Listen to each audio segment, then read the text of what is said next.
Hello friends, welcome to the world of knowledge अल्फता classes. मैं हूं आपका दोस्त तारिश अमीन।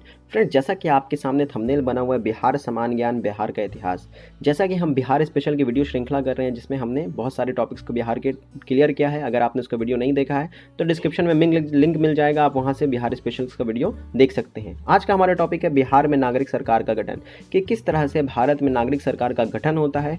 और लास्ट में, इस वीडियो के लास्ट में हमने 16 वेरी ऑब्जेक्टिव क्वेश्चंस को लगाए हैं, तो आप वहाँ से बिल्कुल वीडियो देखें, वीडियो को एंड तक देखें और ऑब्जेक्टिव क्वेश्चंस को बनाएं, जिससे ये टॉपिक जो है कि बिहार में किस तरह से सरकार का गठन होता है, नागरिक सरकार का गठन होता है, आपका टॉपिक क्लियर हो जाएगा। और हमारा टारगेट 67th बीपीएससी है और आधार है बिहार समान ज्ञान क्रॉन पब्लिकेशन। तो आइए फ्रेंड्स, बिना देरी करते हुए शुरू करते हैं आज का वीडियो। तो देखिए फ्रेंड्स, जैसा कि यहाँ पे टॉपिक दिया हुआ है बिहार में नागरिक सरकार का गठन, तो इसके पहले के वीडियो में हमने डील किया था कि बिहार का आधुनिक राज्य का गठन कैसे हुआ, किस तरह से बिहार अपने अस्तित्व में आया। तो इससे पहले अगर आपने उस वीडियो को नहीं देखा तो पहले जाकर उस वीडियो को देखें, देन आफ्टर इस वीडियो को देखें तो ज़्यादा अच्छे से समझ में आएगा। डिस्क्रिप्शन में लिंक है, आप वहाँ से जाकर देख सकते हैं। थोड़ा सा हम बात करते हैं पिछले वीडियो की। जैसा कि हमने देखा था फ्रेंड्स कि 1911 में दिल्ली दरबार में बैठक होता है और 1912 में औपचारिक रूप से क्या कर दिया जाता है, बिहार राज्य का गठन कर दिया जाता है। प्राचीन काल में बिहार जो है वो मगध साम्राज्य के अंतर्गत आता था। मध्यकाल में, मतलब मेनली मुगल काल में, वो क्या होता है, इसको बंगाल का अंश बना दिया जाता है। और फिर बंगाल से 1912 को 22 मार्च 1912 को एक आधिकारिक घोषणा की जाती है कि अब बंगाल से बिहार को अलग कर दिया जाएगा। और फाइनली 1 अप्रैल 1912 को क्या कर दिया जाता है, बंगाल से बिहार को अलग कर दिया जाता है। उसके बाद क्या होता है फ्रेंड्स, 1936 में एक बार और विभाजन देखने को मिलता है और बिहार से ओडिशा प्रांत को अलग कर दिया जाता है, ओडिशा को अलग कर दिया जाता है। तो इस तरह से हमने देखा था फ्रेंड्स कि बिहार राज्य का गठन कैसे हुआ। एक बार और बिहार का बंटवारा होता है 15 नवंबर 2000 को, तो उसकी बात नहीं करेंगे, हम ओडिशा तक बात करेंगे। तो हमने देखा था फ्रेंड्स कि 1 अप्रैल 1936 को क्या होता है फ्रेंड्स, बिहार से उड़ीसा को अलग कर दिया जाता है, अलग प्रांत बना दिया जाता है। इसके बाद देखिए फ्रेंड्स क्या होता है, जिस तरह से भौगोलिक विभाजन हो रहा था उसी तरह से अंग्रेजी सरकार अपनी सत्ता को मजबूत स्थिति में बनाए रखने के लिए बहुत सारे कानून लेकर आ रही थी, बहुत सारे लॉ का प्रतिपादन कर रही थी। इसी में से एक कानून बनाती है वो 1935 अधिनियम 1935। इस अधिनियम में क्या होता है फ्रेंड्स, तो आइए यहाँ पे देखते हैं, इसको थोड़ा बड़ा कर लेते हैं। तो इस अधिनियम के अंतर्गत देखिए फ्रेंड्स क्या होता है, भारत सरकार अधिनियम 1935 में जो संवैधानिक सुधार हुए उसके अंतर्गत प्रांतों में प्रांतीय स्वयंता लागू करने का फैसला हुआ। और भारत सरकार अधिनियम 1935 में भारत डायरीज में 1919 के विधान से स्थापित व्यवस्था समाप्त कर दी। इस नए विधान ने राज्यों को न सिर्फ वित्तीय, प्रशासनिक एवं विधान संबंधी स्वतंत्रता प्रदान की। इस नए विधान में 11 में से 6 राज्यों में विधानसभा के गठन का भी प्रावधान किया गया था। बिहार में विधानसभा परिषद के लिए क्रमशः 152 में से 30 सीटों की व्यवस्था की गई थी। अब देखिए फ्रेंड्स क्या कह रहा है, ये कह रहा है कि ये जो अधिनियम आया, ये बिल्कुल अधिनियम क्या है, जो अभी आप देखते हैं कि जो भारत है इसमें 2 तरह की शासन व्यवस्था है। कैसी शासन व्यवस्था, एक केंद्र काम करता है जिसका हेड कौन होता है, प्रधानमंत्री होता है, पीएम होता है। और एक राज्य स्तर पर काम करता है जो मुख्यमंत्री कहलाते हैं, जिसका हेड सीएम कहलाता है। तो 2 तरह की शासन व्यवस्था चलती है, एक राज्य स्तर पर और एक केंद्र स्तर पर। तो 1935 का अधिनियम यही कहता है कि अखंड भारत को क्या करते हैं, हम अखंड भारत को छोटे छोटे प्रांतों में विभक्त कर देते हैं और प्रांत को कुछ अधिकार देते हैं, कुछ स्वतंत्रता दी जाती है जिसमें वो अपने वित्तीय, प्रशासनिक, विधान संबंधी कानून वगैरह बना सकती है। तो यही अधिनियम कहता है। और इसी अधिनियम के तहत क्या होता है फ्रेंड्स कि यहाँ पे थोड़ा क्लियर कर लेते हैं। हाँ, इसी अधिनियम के तहत एक मंत्रिमंडल का निर्माण किया जाता है। और मंत्रिमंडल का निर्माण कब होता है, तो 20 जुलाई 1937 को श्री कृष्ण के प्रधान मंत्रित्व के प्रथम कांग्रेस मंत्रिमंडल का गठित हुआ। मतलब फ्रेंड्स 1935 में कानून आता है कि अब क्या करेंगे, बिहार को एक अलग स्वतंत्रता दी जाएगी, वो अपना कानून कुछ मामलों में बना सकता है। इसी अवधि में बिहार में मंत्रिमंडल का गठन होता है, जिसका मंत्रिमंडल कौन बनाता है, तो श्री कृष्ण के नेतृत्व में मंत्रिमंडल को बनाया जाता है। उस काल में प्रांतीय मुख्यमंत्री के लिए प्रधानमंत्री शब्द का प्रयुक्त होता था, तो ये बात आप ध्यान देंगे, उस समय मुख्यमंत्री शब्द नहीं था, प्रधानमंत्री शब्द का इस्तेमाल किया जाता था। और डॉक्टर सच्चिदानंद सिन्हा बिहार विधानसभा के प्रोटेम स्पीकर नियुक्त हुए, उनको प्रोटेम स्पीकर बनाया गया। और साथ ही साथ 23 जुलाई 1937 को राम दयालु सिन्हा बिहार विधानसभा के अध्यक्ष चुने गए। तो बिहार विधानसभा के सबसे पहले अध्यक्ष कौन चुने गए, तो राम दयालु सिन्हा। और वाइस अध्यक्ष कौन चुने गए, तो प्रोफेसर अब्दुल बारी चुने गए।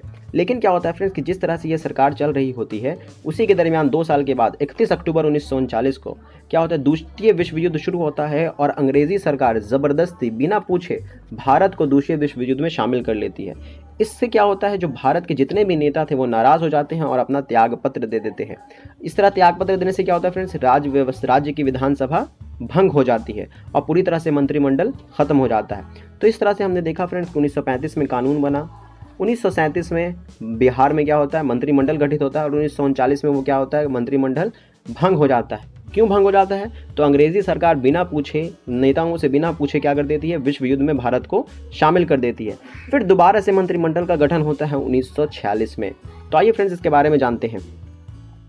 तो दोबारा से 1946 में मंत्रिमंडल गठित होता है फ्रेंड्स। तो देखिए 31 अक्टूबर 1939 को श्री कृष्ण मंत्रिमंडल के त्यागपत्र दिए जाने के बाद 1945 तक पुनः विधानसभा का गठन नहीं हो पाया। इस बीच स्वतंत्रता आंदोलन को कुचलने तथा बिहारी समाज को तोड़ने फोड़ने संबंधी कई प्रयास औपनिवेशिक सरकार की ओर से किया गया। भारत छोड़ो आंदोलन, किसान आंदोलन, पटना सचिवालय में गोलीकांड 11 अगस्त 1942 को हुआ था। आज़ाद दस्ते का निर्माण, सियाराम दल द्वारा क्रांतिकारी गतिविधियां, मुस्लिम लीग द्वारा बिहार विभाजन की मांग, गांधी जी का बिहार दौरा, हिंदू मुस्लिम दंगे इत्यादि इस बीच हुए। चूंकि इस बीच में कोई भी मंत्रिमंडल गठित नहीं थी, अंग्रेजी सरकार चाहती थी किसी भी तरह से इसको तोड़ दिया जाए, ब्रोक कर दिया जाए। फिर फाइनली मार्च 1946 में दोबारा से मंत्रिमंडल चुनाव होता है और मंत्रिमंडल गठित होता है। तो बिहार विधानसभा की 152 सीटों में से कांग्रेस को कितने सीट मिलते हैं, 98 सीट्स मिलते हैं। मुस्लिम लीग 34 सीट लेती है और मोमिन को कितना 5 सीट मिलता है, आदिवासियों को 3 सीट और निर्दलियों को 12 सीट मिलती है।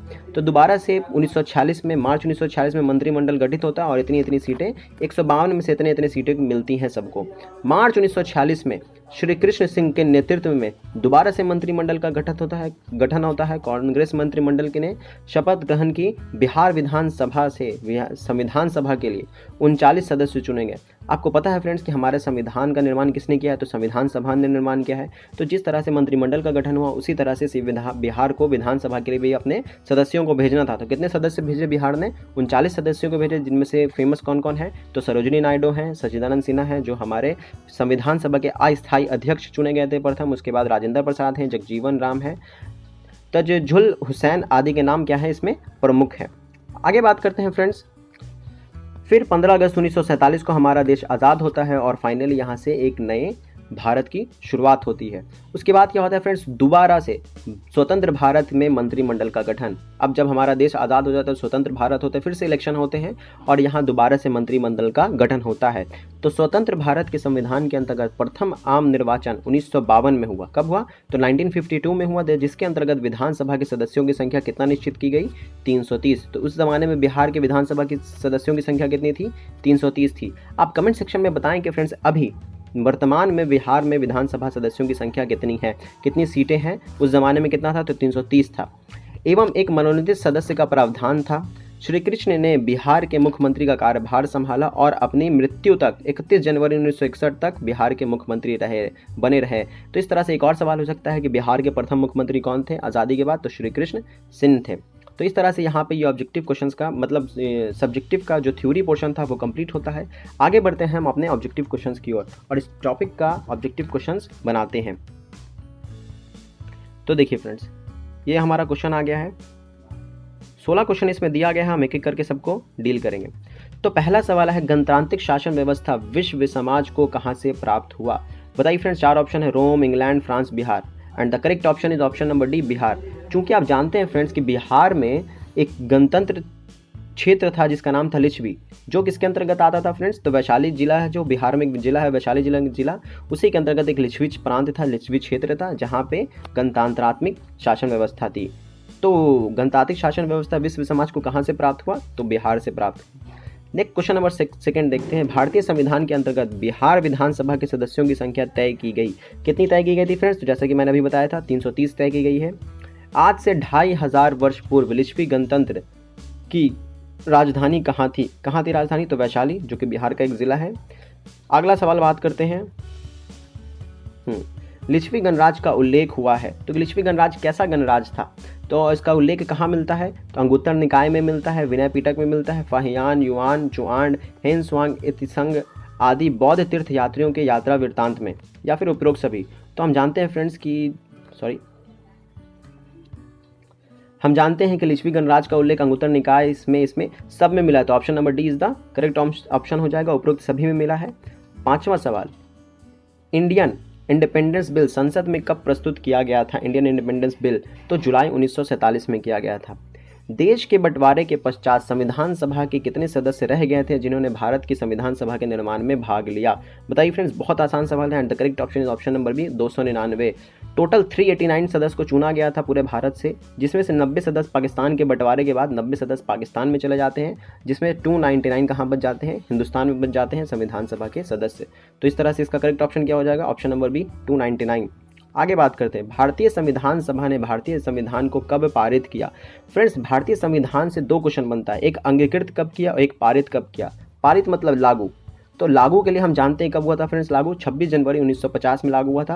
और जब अंगीकृत आएगा, पारित नहीं अंगीकृत रहेगा, तो वो क्या हो जाएगा? 26 नवंबर 1949, मतलब ये वाला डेट हो जाएगा। तो इसमें आप कंफ्यूज नहीं होंगे, एक नंबर का ऑब्जेक्टिव क्वेश्चन बिल्कुल गलत नहीं होना चाहिए, आप बिल्कुल क्लियर कर लें। लागू कब हुआ था? तो 26 जनवरी 1950 को। अंगीकृत कब हुआ था? तो 26 नवंबर 1949 को। 8वां सवाल है हमारा, भारतीय संविधान सभा का पहला अध्यक्ष कौन था? तो पहला अध्यक्ष कौन था फ्रेंड्स? तो यहाँ पे क्लियर नहीं है कि अस्थायी या स्थायी की बात कर रहा है, तो हम बात करेंगे अस्थायी अध्यक्ष कौन थे? तो डॉक्टर सच्चिदानंद सिन्हा थे। और स्थायी अध्यक्ष कौन थे? तो राजेंद्र प्रसाद थे। तो इस तरह से आप क्लियर कर लेंगे फ्रेंड्स कि वहाँ पे क्या है। अगर इस तरह का सवाल रहेगा तो आप सच्चिदानंद सिन्हा को टिक करेंगे, ठीक है। अगर डिफाइन कर देगा अस्थायी या स्थायी, तो वहाँ पर आप क्लियर कर लेंगे। आगे बात करते हैं क्वेश्चन नंबर 9, संविधान निर्माण समिति के अध्यक्ष कौन थे? संविधान निर्माण समिति के अध्यक्ष कौन थे? तो बी.आर. अम्बेडकर थे। ऐसी ड्राफ्टिंग कमेटी के भी अध्यक्ष कौन थे फ्रेंड्स? तो बी.आर. अम्बेडकर ही थे ड्राफ्टिंग कमेटी। आप कमेंट सेक्शन में बताएं फ्रेंड्स कि ड्राफ्टिंग कमेटी क्या है। 10वां, 1937 के चुनाव में बिहार विधानसभा के लिए कितने सीटों की व्यवस्था की गई थी? तो कितने सीटें थी? 152 सीटें थी। क्वेश्चन नंबर 11 की बात करते हैं, भारत छोड़ो आंदोलन के पश्चात किसने सांप्रदायिक आधार पर बिहार का विभाजन मुद्दा उठाया था? तो किसने उठाया था फ्रेंड्स? तो मुस्लिम लीग ने उठाया था। आगे बात करते हैं क्वेश्चन नंबर 12, मार्च 1946 के चुनाव में बिहार विधानसभा के लिए कांग्रेस कितने सीटों पर विजय हुआ था? तो इससे पहले अभी हमने बताया था फ्रेंड्स 98 सीटों पर वो विजय हुआ था। कमेंट सेक्शन में बताएं फ्रेंड्स कि मुस्लिम लीग को कितने सीट्स मिले थे? कमेंट सेक्शन में जल्दी से बताएं। क्वेश्चन नंबर 13, श्री कृष्ण के नेतृत्व में कब 1946 में कांग्रेस मंत्रिमंडल ने शपथ ग्रहण की थी? बताइए फ्रेंड्स क्या होगा? अभी जस्ट हमने पढ़ा है, तो 30 मार्च 1946 को। क्वेश्चन नंबर 14, भारतीय संविधान सभा के लिए चुनाव कब हुए थे? भारतीय संविधान सभा के लिए चुनाव कब हुए थे? तो कब हुए थे? जुलाई 1946 को हुआ था। आगे बात करते हैं, 15 नंबर सवाल है, बिहार विधानसभा के भारतीय संविधान सभा के लिए कितने सदस्य चुने गए थे? तो बिहार विधानसभा से भारतीय संविधान के लिए 39 सदस्य चुने गए थे। और ये हमारा आज का आखिरी सवाल है, किस औपनिवेशिक कानून से भारतीय संविधान ने बहुत सी धाराओं को अपनाया है? बताइए फ्रेंड्स, तो वो कौन सा कानून है? 1935 का भारतीय सरकार का कानून अधिनियम 1935। इससे मैक्सिमम जो हमारा संविधान बना है उसमें कहाँ से लिया गया, अंश जोड़ा गया? तो 1935 के भारतीय अधिनियम कानून से जोड़ा गया। तो इस तरह से फ्रेंड्स इस पूरे टॉपिक को हमने क्लियर किया, थ्योरी सेक्शन के ऊपर ऑब्जेक्टिव क्वेश्चन बनाया। अगर वीडियो पसंद आया हो तो वीडियो को ज़रूर लाइक कीजिए, हमारे चैनल के साथ जुड़िए और हमको बेल आइकन को प्रेस करना ना भूलें, जिससे जब भी वीडियो डाला जाए तो आपको उसका नोटिफिकेशन जल्द से जल्द मिल जाए। मिलेंगे नेक्स्ट वीडियो में, तब तक के लिए अपना ख्याल रखें। Take care, bye bye.